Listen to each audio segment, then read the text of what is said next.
Hi friends, welcome all. ഇതാണ് നമ്മുടെ ഫോർകാസ്റ്റിൽ deck. ഈ കാണുന്ന ഈ രണ്ട് സാധനം എന്താണെന്ന് അറിയാമോ ആർക്കെങ്കിലും? ഇതിനെ ഡബിൾ റോളർ ഫെയർ ലീഡ് എന്നാണ് പറയുന്നത്, അതല്ലെങ്കിൽ പെഡസ്ട്രൽ റോളർ എന്നും പറയും.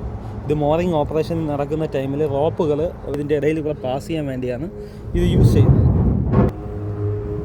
പിന്നെ ഇതിൽ എഴുതിയിരിക്കുന്നുണ്ടായിരുന്നു SWL 49T എന്ന്, അതായത് സേഫ് വർക്കിംഗ് ലോഡ് 49 എന്നാണ്. അതിനർത്ഥം 49 ടൺ വരെ ഇതിന് വേറെ ഒരു കുഴപ്പമില്ലാതെ അത്രയ്ക്കും ഭാരം ഇതിന് താങ്ങാനുള്ള ശേഷിയുണ്ടെന്നാണ്. ഈ രണ്ട് റോളേഴ്സ് ഇത് കറങ്ങുന്നതാണ്. ഈ റോപ്പ് പാസ് ചെയ്യുന്ന ടൈമിൽ ഇത് കറങ്ങി റോപ്പിന് ഫ്രിക്ഷൻ കുറയും.